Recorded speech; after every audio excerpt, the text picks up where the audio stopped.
সংসদের সমস্যার সমাধান না করে রাজপথ উত্তপ্ত করার হুমকি গণতন্ত্র নয় বলে মন্তব্য করেছেন বিএনপি মহাসচিব মির্জা ফখরুল ইসলাম আলমগীর।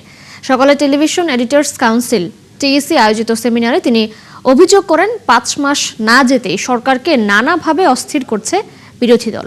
এ সময় কর্পোরেট ব্যবসার সাথে সাংবাদিকতাকে গুলিয়ে না ফেলার পরামর্শ দেন তথ্যমন্ত্রী জহিরুদ্দিন স্বপন। ফরহাদ ইবনে মালিকের প্রতিবেদন। টেকসই গণতন্ত্রে গণমাধ্যমের ভূমিকা এমন বিষয় সামনে রেখে রাজধানীর একটি হোটেলে এক সেমিনারের আয়োজন করে টেলিভিশন এডিটর্স কাউন্সিল টিইসি। উপস্থিত ছিলেন দেশের টেলিভিশন মাধ্যমের সম্পাদক, বার্তা সম্পাদকরা। সেখানে গণতন্ত্র টেকসই হবে।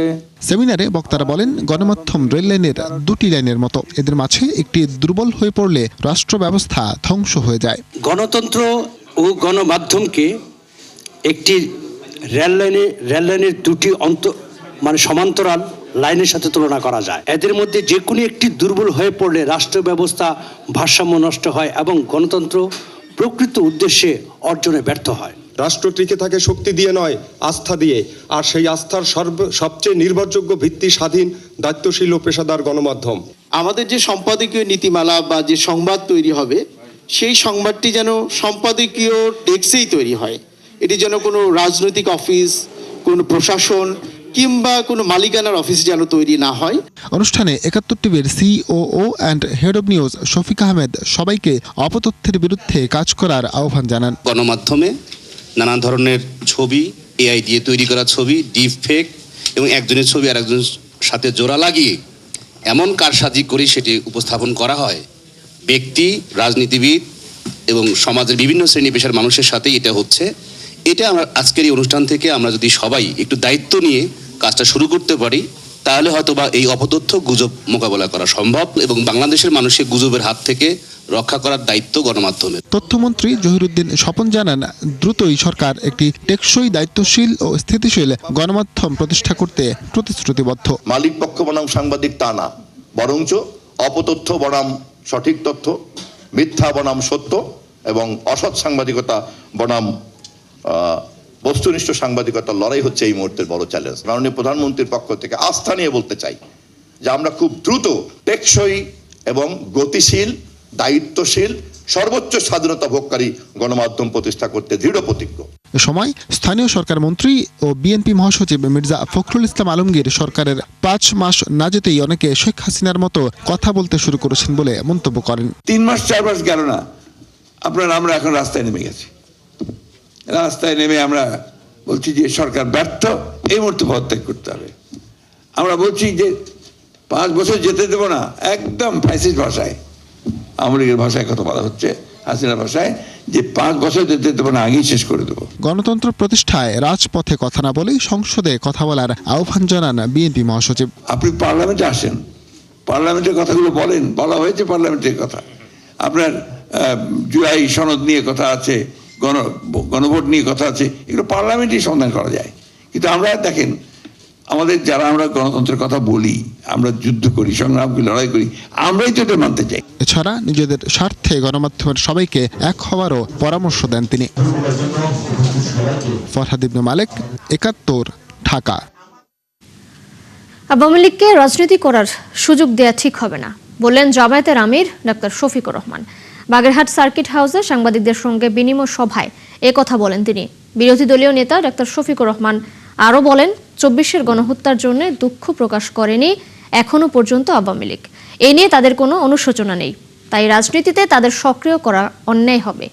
দেশ সুন্দরভাবে পরিচালিত করতে সরকারকে জামায়াত সহযোগিতা করবে বলে জানান তিনি।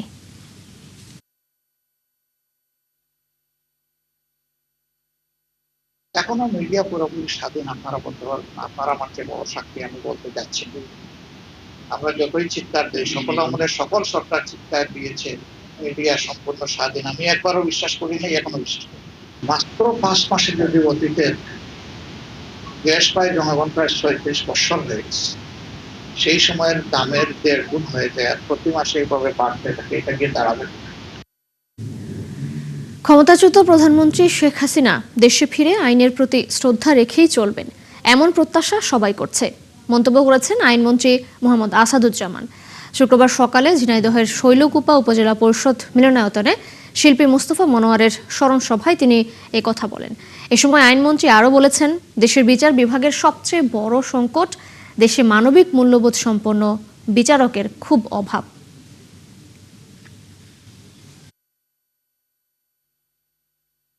উনি বলছেন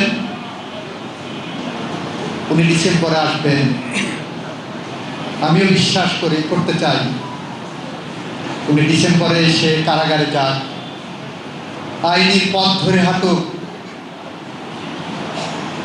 আইনের পথ ধরে হাঁটলে আমরা একটা কথা বারবার বলি, অনেক ক্ষমতা মানুষের, কিন্তু আইনের ক্ষমতা তার থেকেও দীর্ঘ। আইন তার দীর্ঘ ক্ষমতা প্রয়োগ করবে। দেশের উন্নয়ন ও অগ্রগতির জন্য সবাইকে ঐক্যবদ্ধভাবে কাজ করতে হবে মন্তব্য করেছেন ভূমি ও পার্বত্য চট্টগ্রাম বিষয়ক প্রতিমন্ত্রী ব্যারিস্টার মীর মোহাম্মদ হেলাল উদ্দিন। তবে নিজেদের মধ্যে বিভেদ তৈরি হলে ষড়যন্ত্রকারীরা এর সুযোগ নেবে বলেও মত তার। শুক্রবার সকালে ফ্যাসিবাদ জুলাই বিপ্লব ও আজকের বাংলাদেশ শীর্ষক আলোচনা সভায় তিনি এই কথা বলেন। তিনি আরও বলেন, জুলাই আন্দোলনে সারা দেশের মানুষ জীবন বাজি রেখে লড়াই করেছে। এখানে কারো একার কৃতিত্ব নেই। এই আন্দোলন দেশের মানুষকে ঐক্যবদ্ধ হওয়ার শিক্ষা দিয়েছে। শেখ হাসিনাকে দেশে ফিরে প্রচলিত বিচারিক প্রক্রিয়ার মুখোমুখি হতে হবে বলেও জানান তিনি। স্বৈরাচার এই সাহস দেখাতে চায় ডিসেম্বরে ফেরত আসবে, নভেম্বরে ফেরত আসবে। আমরা তো চাই ফেরত আসবে, আমাদের এমপি সাহেব বলেছে ফেরত আসতে হবে। গত 17 বছরের সহ এই জুলাই আগস্টে গণঅভ্যুত্থানে যতজনকে হত্যা করেছেন তার বিচারের মুখোমুখি আপনাকে হতেই হবে। বাংলাদেশে কোনো ক্যাঙ্গারু কোর্ট করবো না, কোনো বিশেষ আদালত করব না। বাংলাদেশের প্রচলিত আইনেই ইনশাল্লাহ বিচার হবে এবং যদি প্রমাণিত হয় ফাঁসির কাষ্ঠেও চড়তে হবে। ময়মনসিংহের গফরগাঁও রেল স্টেশনে ঢাকাগামী আন্তনগর কমিউটার ট্রেনের 4টি বগি লাইনচ্যুত হয়েছে। এতে ঢাকার সাথে ময়মনসিংহের ট্রেন যোগাযোগ বন্ধ রয়েছে। ময়মনসিংহ রেল স্টেশনের সুপার আব্দুল্লাহ আল হারুন জানান, শুক্রবার সকাল 9টা 20 মিনিটের দিকে জামালপুর থেকে ঢাকাগামী কমিউটার ট্রেনের 4টি বগি গফরগাঁও রেল স্টেশনে কাছে লাইনচ্যুত হয়। দুর্ঘটনায় পড়া বগিগুলো উদ্ধারের পর ট্রেন চলাচল স্বাভাবিক হবে।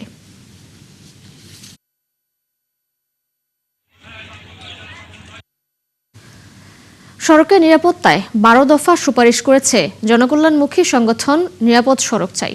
সকালে শিল্পকলা একাডেমিতে সংগঠনটি আয়োজিত অনুষ্ঠানে সংস্কৃতি মন্ত্রী নিতাই রায় চৌধুরী বলেন, আধুনিক ও ঐক্যবদ্ধ বাংলাদেশ করতে সকল মানুষের অধিকার রক্ষা করতে হবে।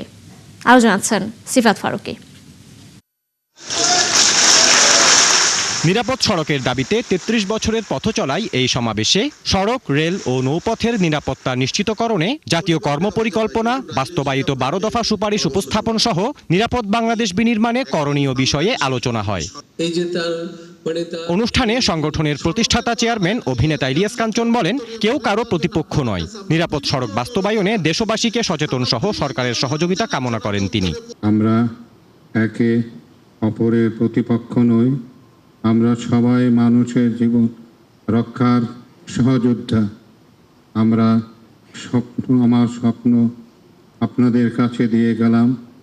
আমি না থাকলেও আপনারা নিরাপদ সড়ক বাস্তবায়ন ভূমিকা রাখবেন। অনুষ্ঠানে সড়ক প্রতিমন্ত্রী হাবিবুর রহমান হাবিব বলেন, সরকারের লক্ষ্য শুধু দুর্ঘটনা কমানোই নয়, একটি সুশৃঙ্খল সড়ক ব্যবস্থাপনা নিশ্চিত করা।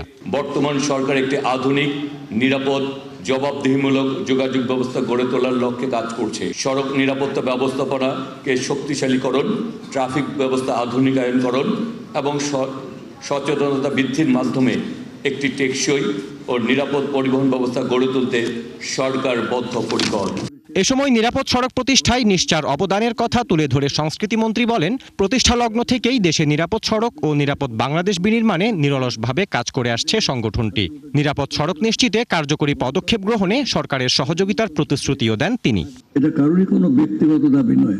আমরা প্রয়োজনে আমাদের সড়ক যোগাযোগ মন্ত্রণালয়ের প্রতিমন্ত্রী এখানে আছেন, প্রয়োজনে ওনারাও ডাকবেন। আমরা এই বিষয়টা নিয়ে যার যেখানে যতটুকু শক্তি আছে আমরা চেষ্টা করে যাব। এ সময় সংগঠনের পক্ষ থেকে নিরাপদ সড়ক বাস্তবায়নে কার্যক্রম অব্যাহত রাখার প্রত্যয় ব্যক্ত করেন ইলিয়াস কাঞ্চনের ছেলে মিরাজুল মঈন জয়। আপনারা আমার পাশে থাকেন, যেভাবে আপনি আমার বাবার পাশে ছিলেন, আমার বাবার জন্য দোয়া করবেন। এবং ইনশাল্লাহ সে যে স্বপ্ন নিয়ে 1993 সালে যে যাত্রা শুরু করেছিল, আজকে 33 বছর হয়ে গেল, এটা ইনশাল্লাহ আমরা আরো 33 বছর এগিয়ে নিয়ে যাব। মাননীয় চেয়ারম্যানের সিফাত ফারুকী, ৭১, ঢাকা। শ্রাবণ মাসে বৃষ্টি ঝরবেই, এটাই প্রকৃতির নিয়ম।